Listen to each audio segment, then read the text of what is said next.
welcome. Welcome to our book club. Top of the morning, top of the evening. Tea time with the Hanarchy book club. Yeah, I hope you guys like that name. So for a while now, we've been talking about reading A Song of Ice and Fire. And do you mean this book? And this book. Well, this is the first book in A Song of Ice and Fire, yes, correct? Yes. Could you be talking about this book? We have different covers because we're cool like that. So we've been talking about it for a while, and Hannah and I are both really big book readers in general. And now that we've watched through Game of Thrones twice, here it is. Yeah, here's the book club. Here it is. We're really excited. We definitely are going to be workshopping a couple options as far as what these videos are going to look like. We initially thought maybe 3 videos per book, but going through our notes and all of our thoughts about the book club today before we started filming, we were like, you know, we might get stuck in chatting about certain chapters or certain theories for a really long time. So we're just going to have to go with the flow on that one. We'll try to let you know every time a new book airs what's going to be on the next episode, so you can catch up with us, because I know that a few of you mentioned that you wanted to read with us, and I hope that you still do. That would be really awesome. So we'll definitely keep you posted on when the next videos are going to come out and what's going to be featured in those videos, at least at the end of every video that we post. Yep. So you kind of have a good idea of if you need to read, 100 pages, or if you need to read 2 chapters the next week or so. Yeah, no, we're super excited. There's so much to get into, and we're only about halfway through the first book right now. Yeah. But we're really excited to get more into it and to get you guys involved. At least, we're going to do a lot of filming of Hannah and I discussing, because we can totally nerd out together. Come meet us at our table, grab your cup of tea, grab your wine in a tea glass, grab this your is soda totally in a tea glass. There's no alcohol in here. None. We hate alcohol. Gross. Not every night. Yep. So we're really excited to get you guys involved. We're going to do a lot of videos where just Hannah and I are discussing, because we've realized how much there is to get into this book.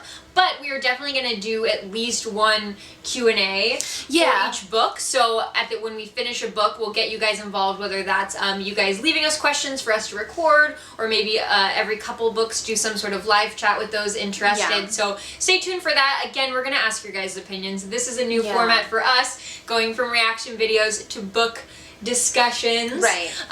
So bear with us. Give us your suggestions kindly. Yes. Just constructive, kind suggestions. I know that a lot of other book clubs, I haven't really watched any. I just didn't want to, because I didn't want anyone to spoil what my initial reactions were on the books. But I know a lot of people do live streams, which is super rad. But you guys have been so complimentary of the way that we edit our videos. So without it being a live stream, there might be some times that maybe we don't touch on point of a book that you really loved, or that really hit you in a really special way, and you're going to want to know what our thoughts were on that, because we didn't cover it in the initial video. So that's why those Q&As are going to be super fun for us. So just keep it in your back pocket whenever you watch a video and you're like, they didn't talk about that dream that Bran had. And then, if you want more opinions on why we felt the way we felt, or if we just completely glossed over the topic, we'll be able to address that, because we do want to be able to interact with you guys as well. Yeah. We want to cover all the bases. Yes. At this point, this is how we feel the best way to do it is. So we're excited to hear your guys' thoughts on the books, on yourself, and what you think of our thoughts on the books, and to kind of have this whole discussion. So without further ado, stay tuned. We will see you soon. Cheers. Cheers to you. What was you saying earlier? Pip pip cheerio. Oh, pip pip cheerio. Internet. Love you. So welcome to episode 1. Welcome to episode 1 of our A Song of Ice and Fire book club for A Game of Thrones. Yes. We are super excited. We're so excited. We're so excited. We've been holding off talking about it for the last few weeks. So now we've saved up all of our thoughts and literary critiques. And tonight is the night, and you get to be here to hear it. Yes. So you guys get to hang out with Hannah and I while we just jive away at the books. Just jivin' and javin'. Yeah, no, we're super excited. I feel like, we've been discussing this for a while, and I was just telling Hogwarts earlier, I think we all come from different places when reading the book, right? Like for me, I watch I've now seen through Game of Thrones twice. I got to watch it with you when I wasn't sleeping. And I watched it through the first time with Brian. And I think I'm a very surfacey TV watcher. Like, I'm not really deep into theories. I don't sit still very well. I don't stay awake very well. So I think for me getting into the books, I'm understanding a lot more that, like, Brian's been excited about, or you've been excited about because he guided you through it.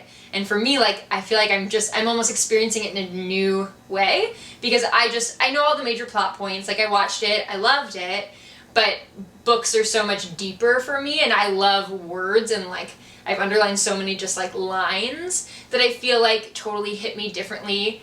And so that's what's been really cool for me. So, like, I feel like there's a lot of things that I'm like, did I even watch the TV show? No, I mean, I love that I got...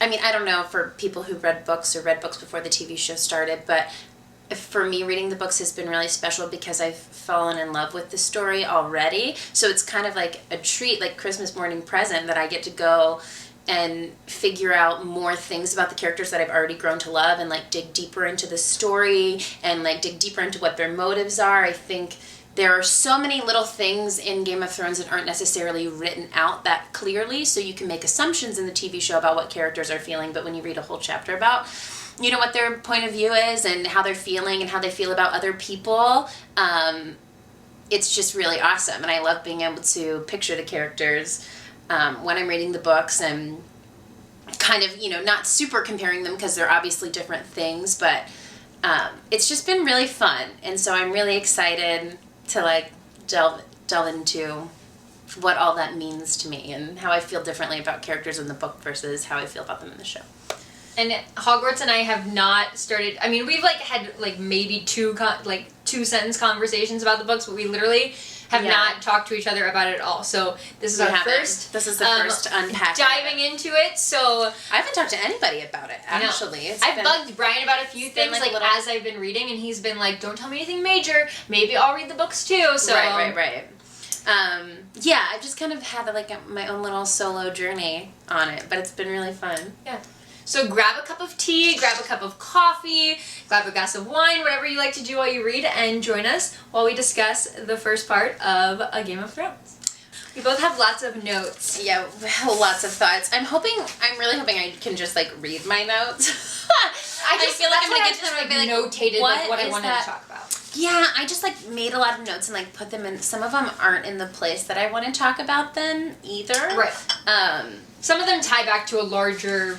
Right, so I guess we're just gonna wing it. Hopefully that works out. Tell me, go with your first thought then. I mean, I don't have, like, a ton of thoughts about the prologue. I just think it's interesting. Like, what I love about the prologue is I think because it's so detailed in, like, this world of White Walkers and that there's this dead army and all of that stuff. I mean, you get, like, a very small snippet of it when you start the show, and it's like... But you're not thinking about it the way that you think about it when you read the books. I feel like when I read this prologue, I was thinking, and maybe that's just because I've seen all the shows, so I know that the White Walkers are important, and the Army of the Dead, but the whole time after I read this, I was just thinking of, like, everything that, like, reverted back to that, and, like, who believes in the White Walkers and who doesn't believe in the White Walkers, and what are they saying that makes it seem like they do, and, you know, people, and then, you know, there are also characters that are just like, that's not real, that's just fairy tale, that stuff doesn't happen anymore, like, so I just thought that the prologue was really interesting in that way, like, getting a sense, I just like the way that it set up the story. Yeah. The thing that I've started to notice, like, I feel like when I was reading the prologue, it was more, like, broad spectrum things that I started realizing because it's the first intro into his writing and all these things, and realizing how, even though I'm normally a visual person and I also do love to read, but you feel so much more in it with the descriptions in the book than you do seeing it. Not that they didn't do a beautiful job, especially with those first couple seasons. Well, but it's also the amount of time that passed in the prologue. Yes. Was so clearly communicated in the book. Mm-hmm. It's like that one instance happens and you see the guy, like, you know, abandon the Night's Watch and everything, and he gets executed. Chapped lips guy. Right. I'm pretty sure. I think I You know why his lips are chapped? I actually think I did make that note. That camera's off. You know why his lips are chapped, though? Because he was fucking there all night, just clutching on the tree, trying not to die. Like, that's why. and you would have never have really known that. I already sympathize with chapped lips guy enough, but just saying. No, it's true, and I think that was a big thing for me. As you start to read it, you start to go, oh, this is how it's going to be. Yeah. And so I think that was really cool, that just the visuals of starting to feel the differences. And that's the other thing, like, I feel like I notated when I was reading the prologue, was that a lot of people gave lots of suggestions on how to read the books, and some people were really compare it to the TV show, and some people were like to read it as something totally separate, and that for me has been nearly impossible. Right. Like, it's so hard to, one, you already know what happens. So for me, like, I'm trying to slow my brain back down to go to letting that happen. Like, there are going to be different things. So don't jump. My brain wants to, like, oh, I'll skip this part. You already know what happens. Which, just because, my eyes do that. Right. Like, you know, when you read, or, like, you reread something and you're like, oh, I've already read this, but I haven't actually. No, it's just similar. And there are definite chunks of the book. And we're still in the first book. And well, it's very Harry Potter to me, in the sense that I've heard that the first book, just like the first season of the show, follows the first book. I mean, you don't get all the details, but it follows it more closely. That's kind of like how the Harry Potter movie is too. And so when the story gets more developed in a form of a story like is this, you're not going to be able to portray everything in the show. 2 or 3, I think I won't be thinking that way, but right now, because the TV show is so fresh, I feel like, I'm like, oh, this is how it happened in the books. And sometimes I appreciate that. I appreciate getting mad, or like having feelings, which there's like lots of notes of things I did see differences, that I was either mad at the TV or mad at the book, but. No, I completely understand, but it's interesting seeing the characters in a little bit different light. Yeah. Too. Yeah. Cool, so I guess we can talk about Bran now. So this, I just loved this chapter. I love when they find the dire wolves. Yeah. I love that it's from Bran's perspective. Well, I also made a note too, because what's really, getting me with the books too is, like, they're so much younger than they seem. Mm-hmm. So young, like they're babies. That was my first note. And like, right, so like Bran looks young in the TV show, but like Rob and John look like grown ass men. Like they look like they're our age in season 1, and they're 14 years old. And my first note says John was 14. Question mark. Yeah, a child. No, that's the same age as Sansa. Yeah. And we'll probably get to talk about this later on, but I think that he's like even a little bit older than Rob. I think John's the first kid. They're about the same age. Yeah. Because she was pregnant with Rob when Ned came home with John. So yeah. Well, no, when she got back to Winterfell, John was already there. Right, as a baby. Yeah. So he's a little bit older. Yeah. So I would assume. Yeah. It doesn't like explicitly say, but I would assume. But get this, Theon is 19. Wait, does it say that? No, I looked it up. Oh. Because I was curious, which also fascinates me because he's such a shithead. Like, you would think he was 14 too. It almost like gives him less of a pass for being so fucking slimy. Right. Like, wanting to kill the direwolves, all being like, I'm just like, you're supposed to be the adult here. Especially how long has he lived at the Starks? I don't know. A good chunk of his life, for a while. Because I'm pretty sure he went back to live with the Starks right after Robert overtook King's Landing and became king. Right. Because that's how they got Theon, was because his dad was like, they were like a part of that battle, and then... Right. So since he was a young child, so he's grown up with the same upbringing. Not the same upbringing, but... Right. But pretty much knowing the same values as the other kids, and for him to turn out so different... I guess not so different, because, Sansa's a butthead a lot of the time, too. Yeah, but... Yeah, it's just... Yeah, he kind of sucks. Yeah. But then at the same time, like, Rob really likes him. Like, I think John really doesn't like Theon, and you can tell from his point of view chapters he's not a fan.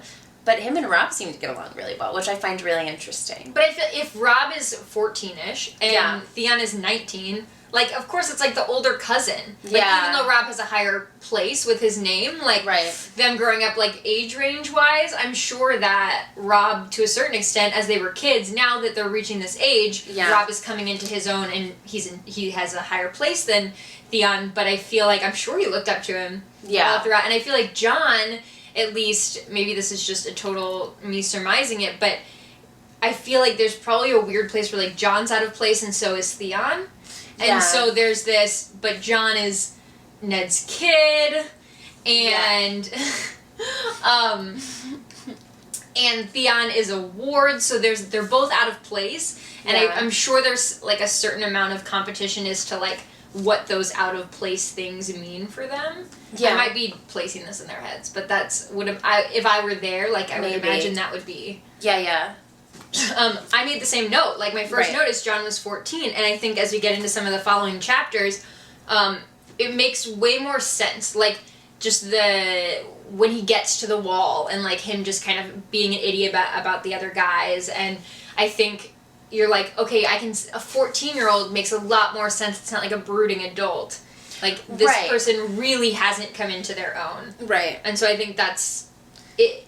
But his character makes a lot more sense. I also, and I'm not sure, I don't think that John, who finds the direwolves in the show? Do you remember? I don't remember.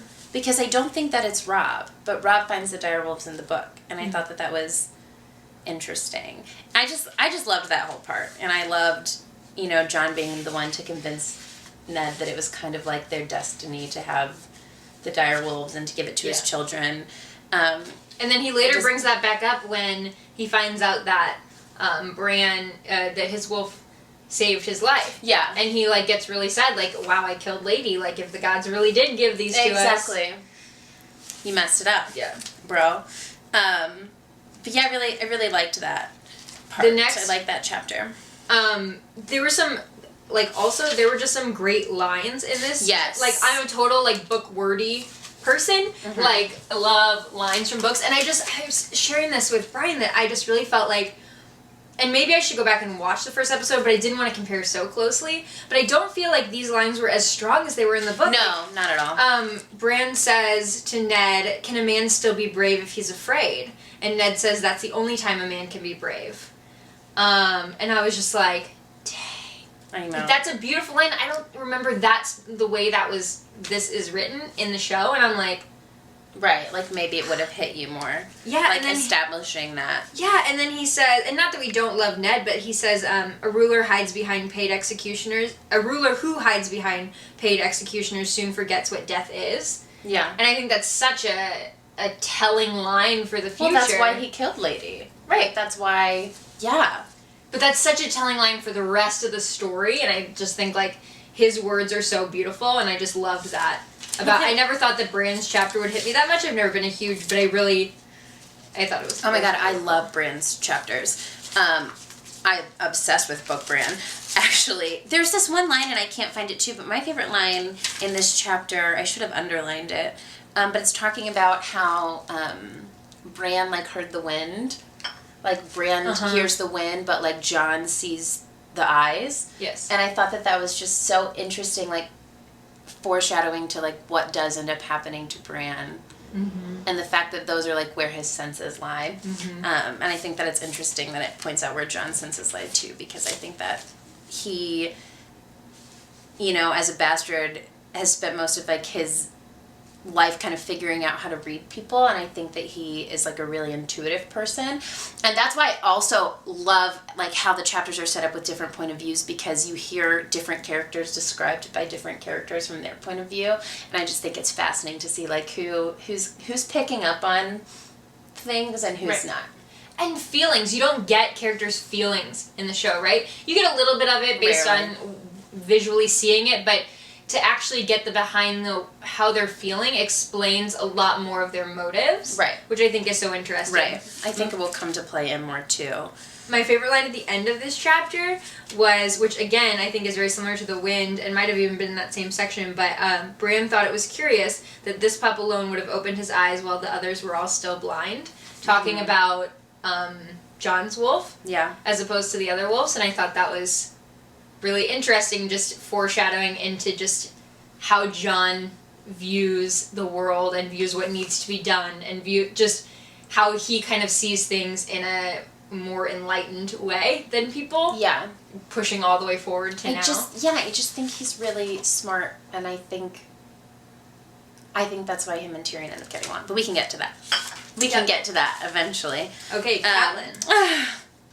Catelyn. Can I just say that at the beginning of this chapter, when she's explaining the difference between her gods and Ned's gods, I like understood the whole gods portion of the story much more than I ever did in the shows. Just like it made me feel very much more like religion. Well, because it gives you history right away. Like I love. Well, that's my favorite thing about this Catelyn chapter. It's like you hear all of these things about history. Like they're talking about the werewolves and the Isle of Faces and like all these things. And I'm like, you know, I know about these because I listen to lore, but like that's never something that's really like talked about again because it's something that you're thinking and you're getting a background. But I like loved their laying out history so well and talking so much about different cultures and the different areas you know, with Dany and Essos and like all that stuff.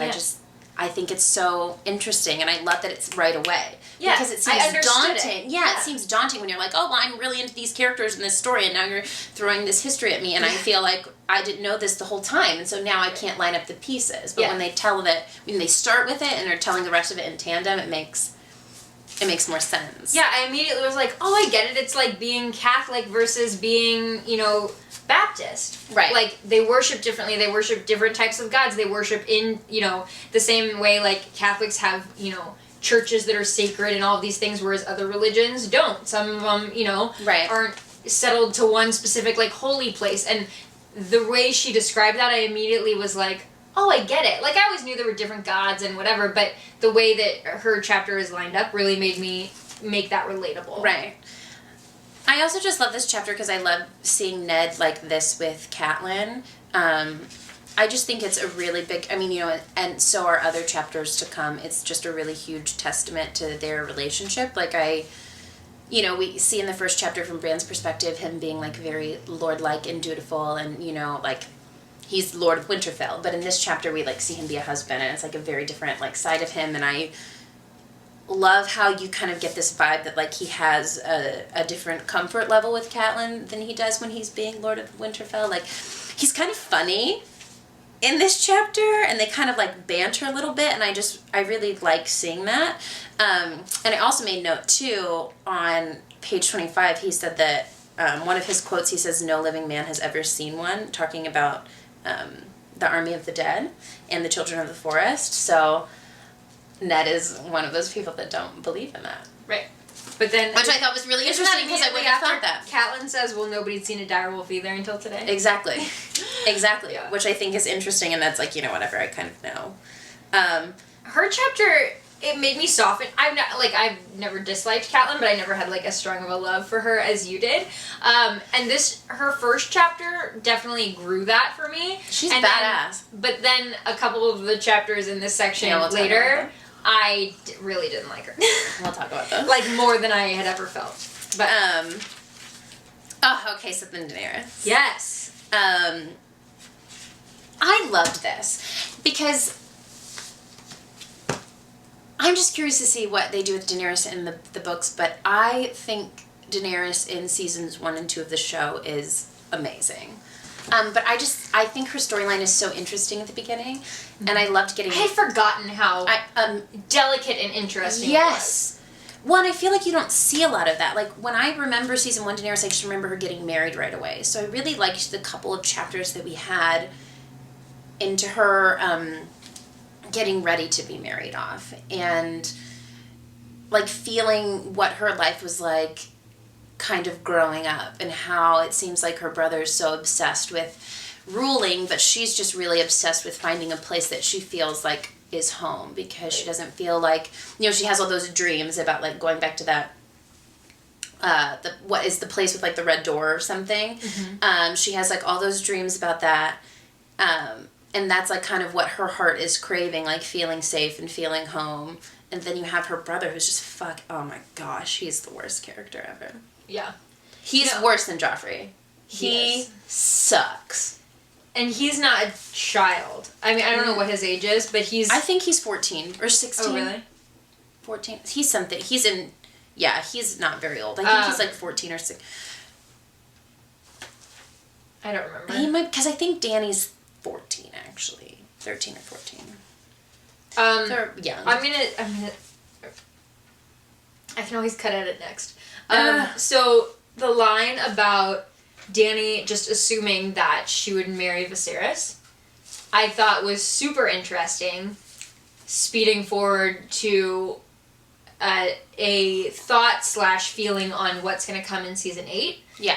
Because even more so, I already felt like I really hope they don't blow this situation out of proportion. Right. But after reading this, even more so, I'm like, literally from Dani's own words, it would be totally normal she married her brother. Right. So I'm very interested, and we don't have to keep this in, but and we can notate this later. No, but I think that's perfect, because that's the thing that I got more into.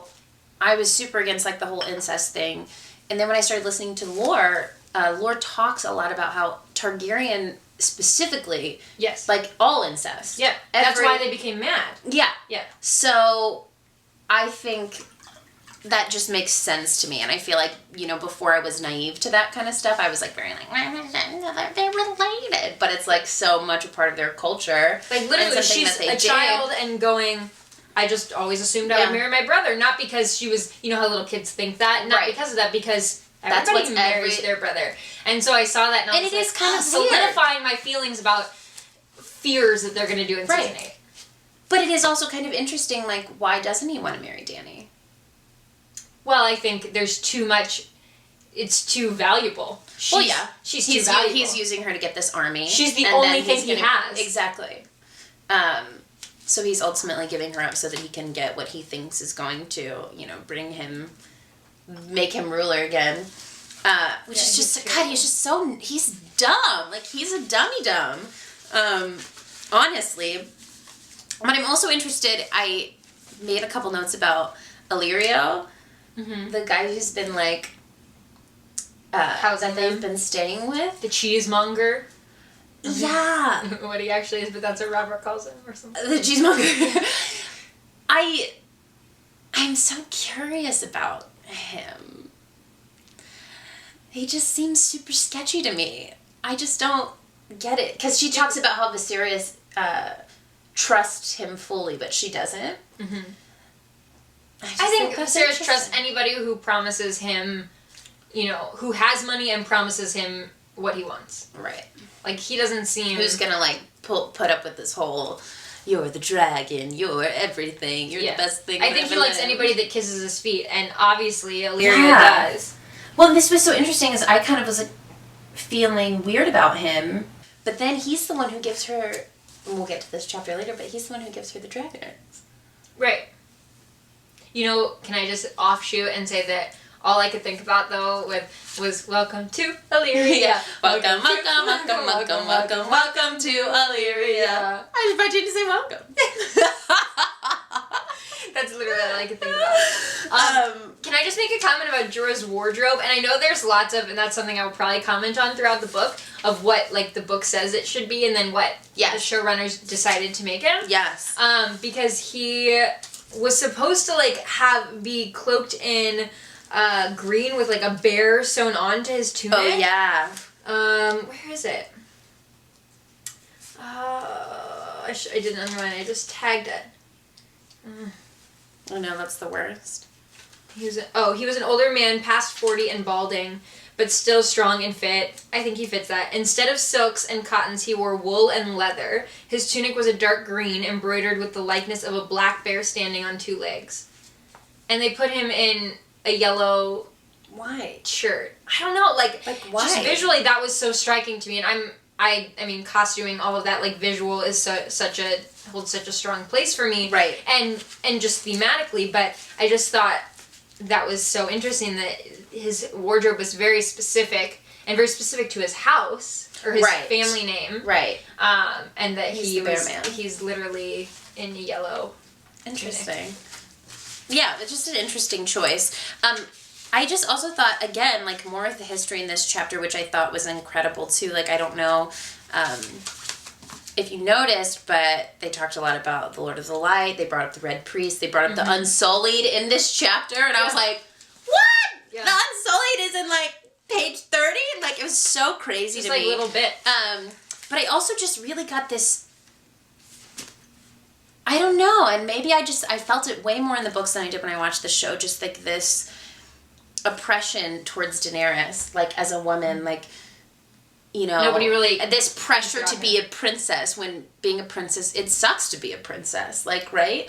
But she's a princess who isn't actually royal. Like, right. she is, but like she's incredibly oppressed. Like, her brother, like, just like the way that he like talks about, I mean, it's so, I mean, anybody can relate to this. It's just stuff that history keeps repeating itself in the way that we're like treating women. Like, her brother saying, "You're too skinny. Make sure you smile when you see Khal Drogo." Pinching her nipples. Yeah, like all this stuff. It just like, it's so like, it's just hard to read, and like she doesn't have anybody else. She's all alone, and I just think that's what makes her arc so interesting. Is that she basically quickly, though, it does arc quickly, but she like finds this on her own, really. Mm-hmm. And then there was a really interesting part. Inside of her. There was this really interesting part too. So they were talking. She was like describing like what the Dothraki, like, they have slaves and all. So they talk about slaves all the time, which is also crazy foreshadowing. Like, there's all of these like this imagery of slaves in her life. But they were talking about how like the slaves of the Dothraki, they wear these like heavy gold necklaces. So right after she got dressed to go meet Khal Drogo, it says, the girl slid the gilded sandals onto her feet while the old woman fixed the tiara in her hair and slid golden bracelets crusted with amethyst around her wrist. Last of all came the collar, a heavy golden torque emblazoned with ancient Valyrian glyphs. The same thing that the slaves wear. Yeah.